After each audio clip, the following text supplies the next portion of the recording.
Boa tarde, Luiz Souto, Jornal Sentinela, conversando com a secretária de Saúde de Palma-Sola, Débora Prevedelo, segunda-feira, dia 20, são 3h30 da tarde.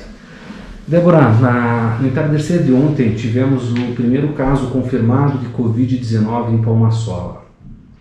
Você já fez um vídeo, foi divulgado nas mídias sociais, informando que esse rapaz de 27 anos esteve na unidade de saúde no dia 16. Aqui foi feita a coleta para exame, que é aquela coleta nasal e oral, e isso foi encaminhado ao LACEN. Algumas pessoas de Palma-Sola estão perguntando aí se isso pode ser um falso positivo. Existe essa possibilidade, Débora? Do meu conhecimento, né, Igor, o exame ele é confirmado no LACEN, então a gente não tem indicação de que tenha esse falso positivo ou que tem que ser refeita a coleta. Isso se encaixa mais em questão de teste rápido, que é outro método utilizado, e também não tem a questão de ter essa indicação do próprio laboratório, do Ministério da Saúde, do governo do estado.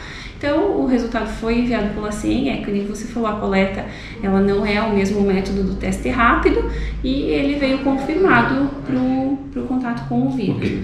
Débora, é sabido que vocês profissionais da saúde, vocês têm toda uma regulação de trabalho e o prontuário do paciente não pode ser divulgado. Então, vocês não divulgaram o nome desse rapaz de 27 anos. Entretanto, estamos numa cidade pequena e poucas horas depois do ocorrido, boa parte da população palma-solense sabe quem é a pessoa. No dia de hoje, segunda-feira, existiram várias denúncias que essa pessoa estava transitando pela cidade. Se confirmaram essas denúncias, ele estava em casa, ele saiu? O que vocês, profissionais, conseguiram aferir? Olha, e como tu colocou, então, a questão que a gente precisa manter o sigilo profissional, médico, a gente pede para a comunidade que respeite essas medidas, né, isso é importante, e também a questão do paciente, no caso, esse paciente que nós temos confirmado, ele esteve em casa desde ontem, inclusive ontem de tardinha, de noite, quando a gente foi na casa levar o resultado do exame para ele estava em casa, já afirmou que nos últimos dias ele não tem saído, desde que ele assinou o termo de isolamento, que foi no dia 16, o dia da coleta, ele não saiu mais de casa. Então ele esteve em casa nesse tempo todo.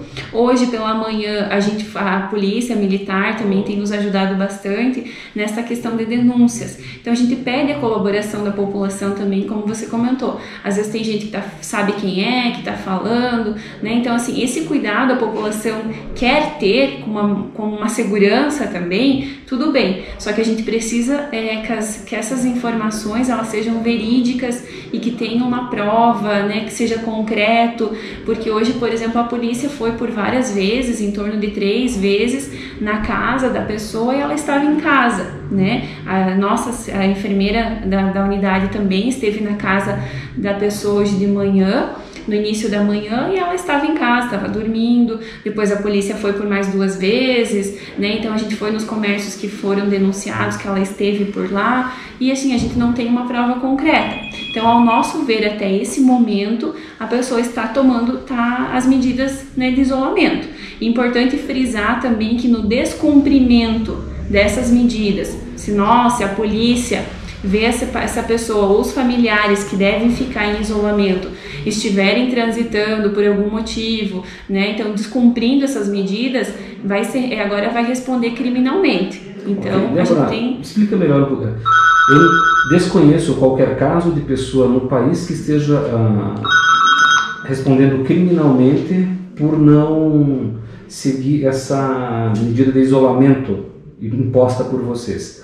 Como é que está esse trabalho? Vocês estão conversando com o promotor? Como é que está isso? Isso, exatamente. Então, tudo que a gente tem colocado até hoje são respeitando protocolos e tendo um amparo legal tanto da assessoria jurídica do nosso município quanto o Ministério Público, né? Então, Dionísio Cerqueira sempre esteve do nosso lado desde o início, tanto com as coisas boas, nos ajudando, mandou um recurso de R$15 mil para o município de Palma-Sola para estar ajudando nesse momento do enfrentamento, na compra de EPIs, então a gente tem o Ministério Público nos ajudando, dando apoio, e neste momento, nesse sentido também, um descumprimento das medidas, é o próprio Ministério Público quem vai tomar as medidas cabíveis. Ok, e nesse caso, Débora, é apenas ele infectado ou é todo o grupo familiar e ainda mais as pessoas que ele teve contato nos últimos dias que ficam em isolamento?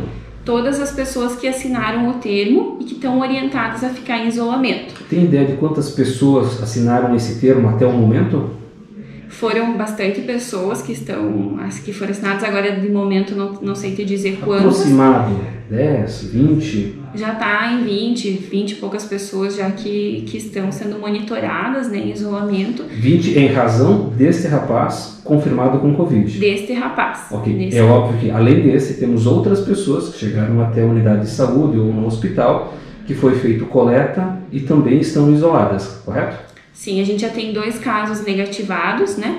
Então, que foram coletadas 3 na semana passada, 2 já veio que são negativos e somente deste rapaz deu positivo, né? Então, nesse momento é isso que a gente tem. Ok, Débora, outra coisa, enquanto secretária de saúde, o que você está podendo fazer em relação às fake news, as notícias falsas que estão circulando ou até mesmo a fatos que acabam acontecendo com pessoas ligadas à unidade de saúde? É um áudio que vaza de um enfermeiro, uma enfermeira, de um motorista. O que é possível se fazer em relação a isso?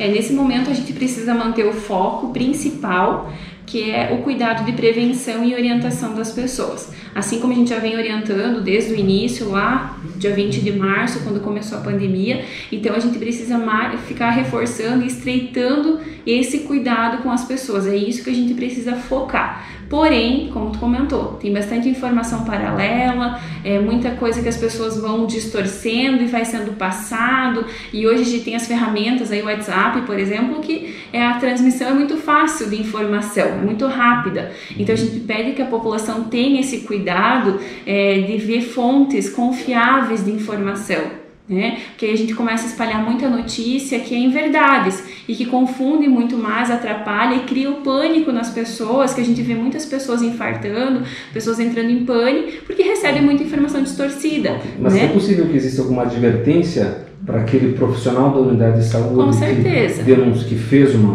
falso testemunho, que colocou uma coisa ali que não é verdadeira, ou enfim, que ele não cumpriu aquilo que o profissional de saúde deve cumprir, que é manter o sigilo em relação com aqueles com quais ele trabalha. Sim, com certeza. Aqui na unidade de saúde, assim, todos os nossos profissionais que trabalham aqui dentro da unidade, direto ou indiretamente, né, todos eles estão orientados, a gente não pode divulgar, não pode passar informação que não sabe, em verdades, então isso tudo está orientado e a gente vai se precaver com a questão de uma advertência, né, então essas pessoas propagarem informações, a gente vai fazer uma advertência sim, e acho que essas medidas elas são importantes nesse momento para que a gente tenha somente informações verdadeiras circulando. Ok. Débora, para finalizar aqui, o ex-ministro da Saúde, Luiz Henrique Mandetta, decretou já há uns 20 ou 30 dias que no Brasil o contágio se dá de maneira comunitária. Com isso ele está dizendo que devemos tratar todos como se infectados estivessem. Ok. Este é um ponto. É claro que nós, palmaçoenses aqui, nos perguntamos, este rapaz infectado, o contágio dele se deu aqui dentro do município, com uma outra pessoa já infectada, mas que não apresentou sintomas, ou ele esteve em algum município vizinho, como já circula isso, ele esteve em São Lourenço, ele esteve em Marmeleiro, em Anchieta, em Flor da Serra. O que vocês profissionais conseguiram apurar até o momento? O que a gente faz é sempre o protocolo de interrogação do paciente, por onde ele esteve, com quem que ele teve contato, então isso tudo está registrado em prontuário, uma ficha desse paciente assinada, serve de documento também, que é arquivado na unidade. Então esse paciente ele nos relatou que ele esteve no interior de Marmeleiro, Flor da Serra, Palma-Sola, nos interiores que ele trabalha como diarista e foi o único contato que ele teve. Ele não viajou para fora, para internacional, uma viagem longa, foi aqui no raio ao redor do município de Palma-Sola. Isso que ele relatou a vocês conseguiram checar com outras pessoas para confirmar a veracidade? Sim, exatamente. Então a gente também procurou as pessoas com quem ele trabalha, né? Então o patrão, enfim, outros contatos contatos que ele teve, procuramos todos, averiguamos, isso condiz com o que ele relatou, né? Então agora a gente conseguiu entender todo o raio aí que ele relata. E ele não esteve, assim, não tentou fugir do município, como as pessoas também vêm falando, isso não é verdade. Até onde a gente está conseguindo, já foi, né, como eu coloquei, várias vezes na casa dele no dia de hoje, e ele sempre esteve em casa. Ele está colaborando? Ele está colaborativo, então até o momento ele está colaborando com o trabalho. É claro que vocês estão tentando rastrear por onde ele passou, para verificar outras pessoas que possam apresentar sintomas, mas estou entendendo contigo que não é possível afirmar ele se contagiou no local tal, foi entre o interior de Flor da Serra e Marmeleiro, não é possível afirmar isso. Mas esta possibilidade não está descartada. Não, porque assim, Igor, também o que a gente deve ressaltar que os sintomas, eles podem acontecer de 1 a 14 dias. Então a gente não sabe exatamente em qual dia, em que momento. Isso a gente vai fazendo uma varredura e um rastreamento de toda a situação para mais ou menos a gente conseguir. Isso é uma investigação epidemiológica, faz parte do nosso trabalho. Porém, afirmar com exatidão aonde foi, com quem foi, né, a gente não consegue fazer isso. E esse rapaz, ele fica em estado de isolamento, não de quarentena, durante 14 dias a partir do dia 16. Isso, exatamente. Então foi o dia que ele manifestou o sintoma, ele procurou a unidade, ele tinha febre, né? Então ele procurou a unidade, a gente fez o exame, então a partir desse dia ele assinou um termo com 14 dias de isolamento. Ok. Depois do isolamento, obviamente, ele continua como todos nós, em estado de quarentena. Correto? Isso, exatamente. Tá certo, então. Obrigado, secretário. Obrigada a todos.